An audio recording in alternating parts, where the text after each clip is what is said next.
नमस्कार, मैं डॉक्टर नीना चौरसिया श्री कृष्णा विश्वविद्यालय की डिजिटल क्लास में आप सभी का स्वागत है। आज हम समाजशास्त्र विषय के एक मुख्य टॉपिक जो है जनजातियाँ, जो कि क्लास बीए फर्स्ट सेम और बीए बीएड सेकंड सेम के विद्यार्थियों के लिए बहुत उपयोगी टॉपिक है और उनके सिलेबस से संबंधित है। आज हम पढ़ेंगे जनजातीय समाज। जनजातीय समाज के अंतर्गत हम आज जनजातीय समाज का अर्थ, उसकी परिभाषाएं, जनजातीय समाज की क्या विशेषताएं हैं, जनजातीय की जो भौगोलिक क्षेत्र है, कहाँ कहाँ वो निवास करती हैं, उसका अध्ययन करेंगे और उनकी जो समस्याएं हैं उनको समझेंगे। साथ में उन समस्याओं का कैसे निराकरण हो सकता है और उनको भी हम आज समझेंगे। और आज हमारा जो टॉपिक है जनजातीय समाज, क्योंकि जो हमारा समाज है आज, जो हम समाज के अंतर्गत पूरा समाज आता है, जो हमारा हम लोग जहाँ रहते हैं, शहरी जीवन, ग्रामीण जीवन, उसके अलावा भी एक जनजातीय जीवन होता है जो हमारी समझ से अछूता होता है, जिसको हमें समझने की बहुत आवश्यकता है। जनजातीय समाज, जैसा कि नाम से ही स्पष्ट होता है कि जनजातीय, यानी उन लोगों को हम बहुत दूर से देखते हैं। वो जंगलों में निवास करते हैं, उनका खाना पीना हमसे एकदम अलग होता है, उनके रहने का तरीका बिल्कुल अलग होता है, उनके वस्त्र पहनने का तरीका अलग होता है, जो शिक्षा से बहुत दूर होते हैं। उनका जो जीवन यापन है पूरा प्रकृति पर ही निर्भर करता है, वो होता है जनजातीय समाज, जिनका पूरा जीवन जंगलों में निवास करते व्यतीत हो जाता है।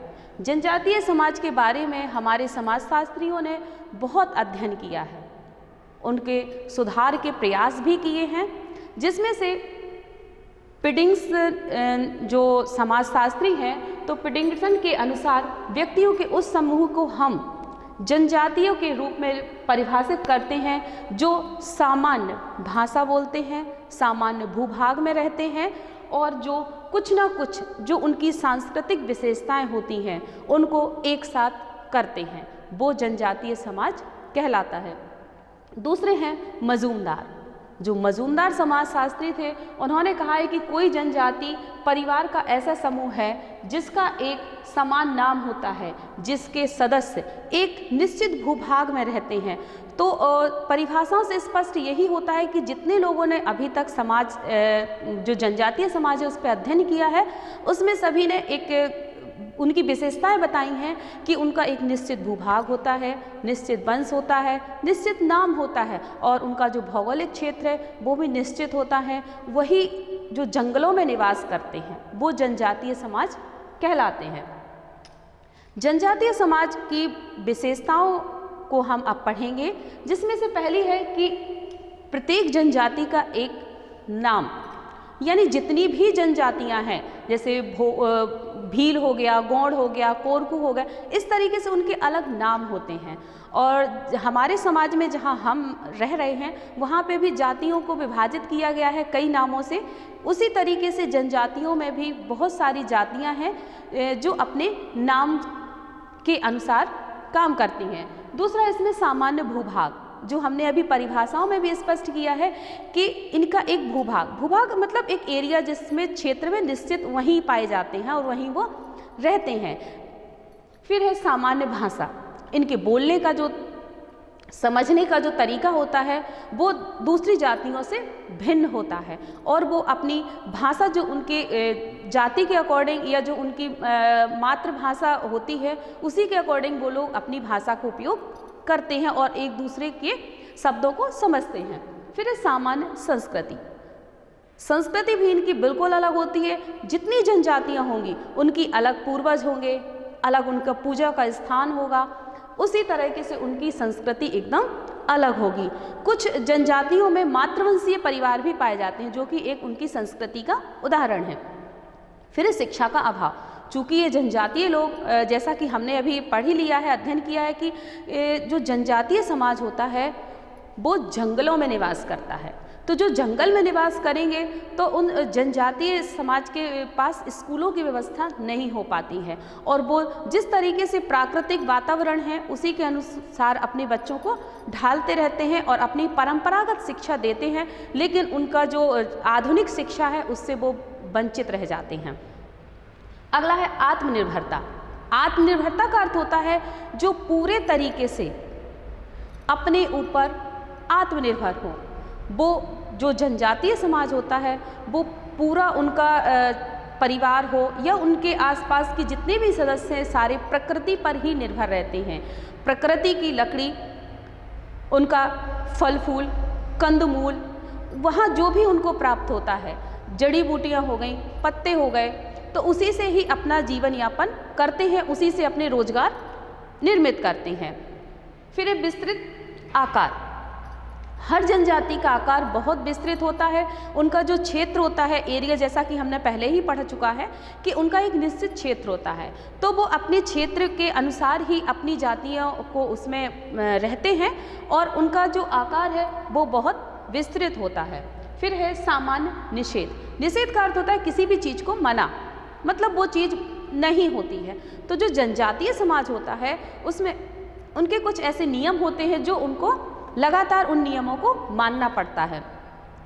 और जैसे उनके यहाँ सामान्य पूर्वज होंगे तो उनके जो पूर्वज होंगे, तो अगर एक जाति का व्यक्ति उसको पूर्वज मानते हैं या उस वृक्ष की पूजा करते हैं तो सारे व्यक्ति उसकी पूजा करेंगे, उसके लिए वो मना नहीं कर सकते हैं। और जैसे उनके यहाँ होता है कि उनके ही जाति में विवाह करना होता है तो वो लोग उसी जाति में विवाह करते हैं, अन्यथा दूसरी जाति में विवाह नहीं कर सकते। मतलब उनके यहाँ बहुत सारे नियमों का निषेध है और उसको गलत माना जाता है, जिसका पालन उनकी पूरी जनजातीय समाज करती है। अगला है जनजातीय परिवारों का समूह। जो जनजातीय परिवार होते हैं, जिस तरीके से एक परिवार होता है तो उनके यहाँ भी परिवार होते हैं और उन परिवारों के अलग अलग समूह होते हैं और वो अपने परिवारों के साथ एक साथ रहते हैं। फिर है स्वतंत्र राजनीतिक संगठन। राजनीतिक, जैसे हम सभी आजकल आधुनिक समाज में रहते हैं और हमारे यहाँ राजनीतिक संगठन चलता है। हमारे यहाँ जो नियम है, कानून है, वो सबके लिए बराबर माने जाते हैं और लिखित अवस्था में होते हैं। लेकिन जो जनजातीय समाज होता है उसमें लिखित अवस्था में नियम नहीं होते हैं। उनका राजनीतिक संगठन जो उनका मुखिया होता है वो तय करता है, उसी के अनुसार उनको सारे नियमों को मानना पड़ता है। इसके बाद हम देखेंगे कि भारत की प्रमुख जनजातियां कितनी हैं। तो लगभग हमारे देश में जितनी जनसंख्या है उसका 8 से 9% जनजातीय समाज है जो कि विभिन्न क्षेत्रों में निवास करता है। इसमें से कुछ जनजातियों के नाम हम यहाँ पे पढ़ेंगे जो कि मुख्य रूप से हमारे मध्य प्रदेश में भी कुछ जनजातियां जो निवास करती हैं, जैसे होगी भील जनजाति। ये जो भील शब्द का अर्थ होता है धनुष, तो धनुष जो जनजाति है उसको भील बोलते हैं। उसकी उत्पत्ति द्रविड़ के व्हील से हुआ है। तो हम यहाँ पे भील जनजाति के बारे में पढ़ रहे हैं जो कि मुख्य रूप से हमारे समाज का जो जनजातीय समाज है उसका हिस्सा है। इसमें ये जनजाति सबसे बड़ी जनजाति भारत की मानी जाती है। ये मुख्य जनजाति है जो भारत की जितनी भी जनजाति हैं उसमें इसकी संख्या सबसे ज़्यादा है। जो ये जनजाति है ये मुख्य रूप से राजस्थान, आंध्र प्रदेश, छत्तीसगढ़, महाराष्ट्र, त्रिपुरा कई स्थानों पे पाई जाती है। फिर इसके बाद है गौड़ जनजाति। जो गौड़ जनजाति है ये दूसरे नंबर की सबसे बड़ी जनजाति है। जो ये जनजाति है ये मुख्य रूप से छत्तीसगढ़ और मध्य प्रदेश, उड़ीसा, आंध्र प्रदेश कई स्थानों में पाई जाती है। फिर आते हैं संथाल जनजाति। संथाल जनजाति है ये भी बहुत उत्तम और कुशल जनजाति के लोग होते हैं। इनमें बहुत अच्छे तरीके से शिकार करने का इनका प्रयास रहता है और ये बहुत अच्छे शिकारी माने जाते हैं। जो ये जनजाति है ये अधिकतर पश्चिम बंगाल, बिहार, मध्य प्रदेश, झारखंड आदि स्थानों में पाई जाती है। फिर है मुंडा जनजाति। जो ये मुंडा जनजाति है इसकी भाषा मुंडा है, यानी इन लोगों की जैसे हम अभी निश्चित भाषा अभी पढ़ा हुआ है कि इनकी एक अलग से भाषा होती है। तो इनकी भाषा का नाम है मुंडा, जो कि ऑस्ट्रियक परिवार में है, ऑस्ट्रियक परिवार की भाषा है। और इसमें वन पशुपालन संबंधी बहुत सारी ऐसी चीज़ें होती हैं जो इनके नाम को संबोधित करती हैं। इनका जो मुख्य त्यौहार होता है वो होता है सरहुल। जिस तरीके से हमारे यहाँ त्यौहार होते हैं तो इन लोगों में भी त्यौहार होते हैं, और इनके त्योहारों के नाम थोड़ा अलग होते हैं, जिसमें इनके मुख्य त्यौहार का नाम जैसा कि हमने पढ़ लिया है सरहुल है, जो ये लोग पश्चिम बंगाल, झारखंड आदि क्षेत्रों में निवास करते हैं। फिर है बोडो जनजाति। बोडो जनजाति ज़्यादातर असम में निवास करती हैं, और इसके बोडो जनजाति के समूह को कछारी, गारो और मेच, डिमरा, बहुत सारे ऐसे नाम हैं जिन नामों से इनको संबोधित किया जाता है। फिर है थारू जनजाति। थारू जनजाति ज़्यादातर उत्तर प्रदेश की सीमा से लगे हुए जो नेपाल का एरिया है वहाँ पे पाई जाती है, तथा ये उत्तराखंड और बहुत सारे ऐसे इंसान हैं जहाँ पर ये पाई जाती है, आदि स्थानों पर पाई जाती हैं। इसमें थारू जनजाति में जो हमारे समाज में दीपावली का त्यौहार है, इसको शोक पर्व के रूप में मनाते हैं। तो जो जनजाति दीपावली को शोक परिवार यानी हमारे यहाँ खुशी के रूप में, और वहाँ पे इसको दूसरे समझ के अनुसार उनको शोक के रूप में मनाते हैं। तो आधुनिक समाज और जनजातीय समाज में इतना ही फर्क है कि उनके त्योहारों को अलग तरीके से मनाया जाता है। इसके बाद है भोटिया जनजाति। जो भोटिया जनजाति है ये अधिकांशतः पर्वतीय क्षेत्रों में निवास करती हैं, हिमाचल वगैरह में पाई जाती है, और जो हिमाचल के आसपास के जैसे हिमाचल हो गया, उत्तराखंड हो गया, तो इन स्थानों पर ये पाई जाती है। फिर है नागा जनजाति। जो नागा जनजाति है ये भारत के नागालैंड राज्य में पाई जाती है, और जो मुख्य रूप से निवास नागालैंड में ही करती हैं, और इनमें पूर्वोत्तर के जितने भी अन्य राज्य हैं उसमें भी एक पाई जाती है। फिर है मीणा जनजाति। मीणा जनजाति जो है राजस्थान में पाई जाती है। इसकी जनसंख्या की दृष्टि से अगर इसको देखा जाए तो राजस्थान के लगभग सभी जिलों में जो ये मीणा जनजाति है ये पाई जाती है। इसके बाद है टोडा जनजाति। टोडा जनजाति का मुख्य काम होता है पशुपालन। ये पशुपालन करते हैं, पशुओं को पालते हैं, और पशुओं से जो उनको प्राप्त होता है तो उसी से अपना ये जीवन यापन करते हैं। ये नीलगिरी की पहाड़ियों पर या नीलगिरी के आसपास ही ज़्यादातर पाई जाती हैं। इन जो फिर इसके बाद आता है कि भारत की जनजातियों का निवास क्षेत्र, जो कि हमने अभी बहुत सारी जनजातियों को अभी पढ़ लिया है। उसी में से है ये कि बिहार, उत्तर प्रदेश, छत्तीसगढ़, मध्य प्रदेश, राजस्थान, यहाँ पे अलग अलग जनजातियाँ पाई जाती हैं, जो अपनी भाषा, भौगोलिक क्षेत्र के अनुसार बहुत प्रसिद्ध होती हैं, और ये अपने सांस्कृतिक तरीकों के अनुसार ही अपने कार्यों को करती हैं। अरुणाचल प्रदेश, उड़ीसा, पश्चिम बंगाल, अंडमान निकोबार, सिक्किम, नागालैंड, मेघालय, उत्तर प्रदेश, बहुत ऐसी जगह हैं जहाँ पे जनजातियाँ पाई जाती हैं। जनजातियों के जो विस्तृत आकार होता है वो बहुत बड़ा है। हमारे पूरे भारतवर्ष में बहुत सारी जनजातियाँ हैं, जिसमें उन्होंने कहा गुज्जर है, भोटिया, गौड़, भील, नागा, ये सारी को हम अभी पढ़ ही चुके हैं। अब हम इसके बाद पढ़ेंगे कि ये है प्रमुख जनजातियाँ। तो जिस तरीके से इसमें चित्र दिया गया है कि जो जनजातियाँ हैं वो कहीं नृत्य, इसमें नृत्य कर रही हैं, तो ये जनजातियों का नृत्य का चित्र है। फिर इसको ये वेशभूषा को प्रदर्शित करता है, ये अलग अलग जनजातियों के चित्र हैं। इसमें भी देखिए कि इनका स्वरूप अलग है, इनका स्वरूप अलग है। मतलब ये जितनी जनजातियाँ हैं ये अपनी संस्कृति के अनुसार अपने रूप को, अपने वस्त्रों को, अपनी संस्कृति को प्रदर्शित करती हैं। इसके बाद आती है कि जो जनजातियाँ हैं इनकी प्रमुख समस्याएं क्या हैं। चूँकि हमने पढ़ा है अभी कि जनजातियाँ जंगलों में निवास करती हैं, तो साधारण से लोगों की जब इतनी समस्याएं हैं तो जनजातीय लोगों की भी बहुत सारी समस्याएं होंगी। पहली इनकी समस्या है कि भूमि से अलग होना। जो जनजातियों की मुख्य समस्या है वो है भूमि से अलगाव। यानी पहले तो ऐसा था कि चलो जनजातीय निवास कर रही हैं, उनके तरफ कोई ध्यान नहीं जाता था, लेकिन अब हमारा जो आधुनिक समाज है वो बहुत विस्तृत हो चुका है, हर जगह पहुंच रहा है, तो वो जनजातीय समाज पर भी हावी होना चाहता है। वहाँ पे बहुत सारे ऐसे जंगलों में लोग जाते हैं जो उनकी भूमि से उनको अलग कर देते हैं और वो उनसे कहते हैं कि आपका क्षेत्र नहीं है। तो भूमि से अलग होने का भय उनको हमेशा बना रहता है कि ना जाने हमें कौन आएगा यहाँ पे और हमारे जो जहाँ हम जन्म से रह रहे हैं पैतृक स्थान पे हमें कब यहाँ से हटा दिया जाए।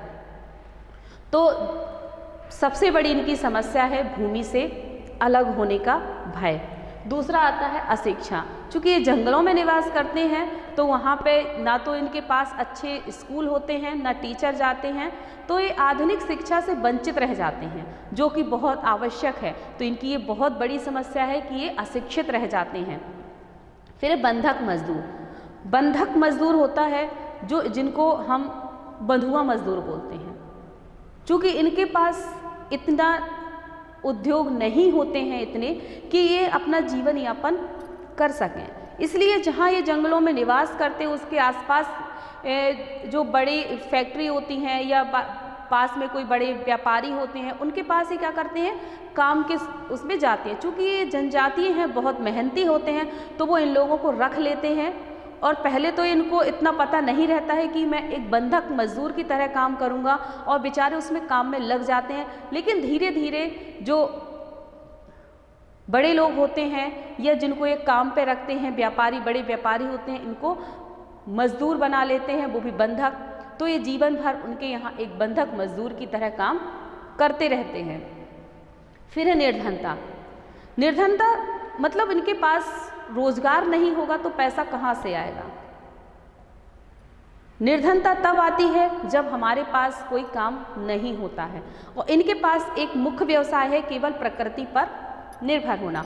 जब ये प्रकृति पर ही निर्भर होंगे, प्रकृति की जड़ी बूटी, प्रकृति के पत्ते, प्रकृति की जो दवाइयाँ होती हैं उनसे जुड़ी हुई औषधियाँ होती हैं, औषधियों को बेचते हैं, लकड़ियाँ सूखी बेचते हैं, फल फूल बेचते हैं। अब अगर प्रकृति की ये सारी चीज़ें उनके पास ज़्यादा मात्रा में उपलब्ध नहीं हो पाती हैं तो इनके पास पैसे की कमी हो जाती है। जब पैसे की कमी हो जाएगी तो ये निर्धनता का जीवन यापन अपना करते रहते हैं। फिर है ऋणग्रस्तता।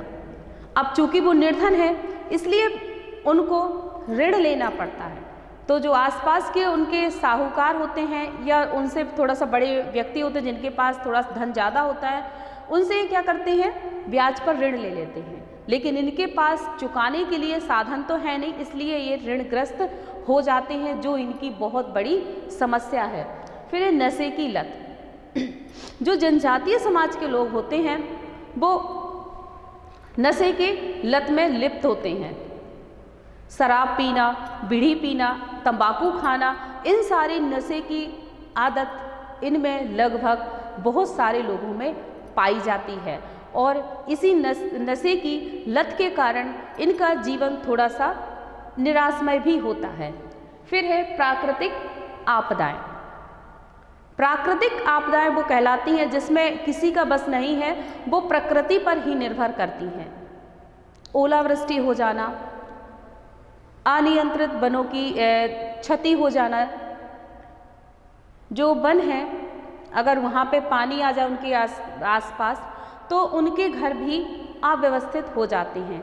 बाढ़ आना, भूकंप आना, इस तरीके की प्राकृतिक आपदाएं होती हैं जिनका सामना लगभग हर जनजातीय समाज के लोगों को करना पड़ता है। इन प्राकृतिक आपदाओं के कारण इनका जीवन अस्त व्यस्त रहता है और ये हमेशा इसी डर में जीवन बिताते रहते हैं कि ना जाने कब ज़्यादा बारिश हो जाए, भूकंप आ जाए या इस तरीके की कोई घटना घट जाए तो हमारा जीवन कैसे होगा। अब हमने प्रमुख समस्याएं भी पढ़ ली, इसके बाद आते हैं समाधान निराकरण कि जनजातीय समाज का निराकरण कैसे हो सकता है। तो जो जनजातीय समाज का निराकरण इस तरीके से हो सकता है कि जो हमारी सरकार है वो जनजातीय समाज तक पहुंचकर उनके बच्चों को शिक्षित करे, वहाँ विद्यालय खोले, उनको कम ब्याज पर ऋण दे उनको जो आधुनिक समाज है इससे जोड़ने का प्रयास करें, जिसमें हमारी सरकार प्रयास कर भी रही है। उनके बच्चों को उचित शिक्षा दे। जो जनजातीय समाज के लोग होते हैं उन्हें नौकरी में या जो बहुत सारी चीज़ें होती हैं उनमें छूट का प्रावधान रखें। इसके बाद इस चित्र के द्वारा हम समझेंगे कि जो जनजातीय समाज होता है उसके मकान कैसे होते हैं। इस चित्र में आप देखिए, इसमें कुछ भित्ति चित्र बने हुए हैं। जो ये चित्र हैं इनको भित्ति चित्र बोलते हैं, जो जनजातीय समाज अपने घरों में बनाए हुए रहते हैं। इनमें उनके कार्य की पूरी गतिविधि होती है। पानी भरना, खाना बनाना, सांस्कृतिक कार्यक्रम, उनके बच्चों का लालन पालन, उनके आसपास के जानवर, उनके देवी देवता सारे इन भित्ति चित्रों में निर्मित होते हैं। देखिए, ये है बैगा जनजाति का चित्र। इसमें आपको स्पष्ट हो जाएगा कि जो जनजातीय समाज होता है उसका रहन सहन किस तरीके से होता है और उनकी वेशभूषा कैसी होती है। इसमें भारत की प्रमुख जनजातियां हैं, जैसे गोंड, भील, थारू, संथाली। इनमें आप देखिए, जैसे हम पहले भी चित्रों में देख चुके हैं कि इनके रूप, रंग, उनके कार्य एकदम अलग पाए जाते हैं। जितनी जनजातियां हैं सारी जनजातियों के स्वरूप, सांस्कृतिक, उनका खाना, उनकी भाषा, उनका क्षेत्र एकदम अलग होता है, जो उनकी बहुत बड़ी विशेषता है। ये है गारो जनजाति, जिसमें आप देखिए कि इसका चित्र जो पहले हम चित्रों को देख चुके हैं उनसे एकदम भिन्न है। इसी के साथ हमारा जो जनजातीय समाज का विषय वो समाप्त होता है। धन्यवाद।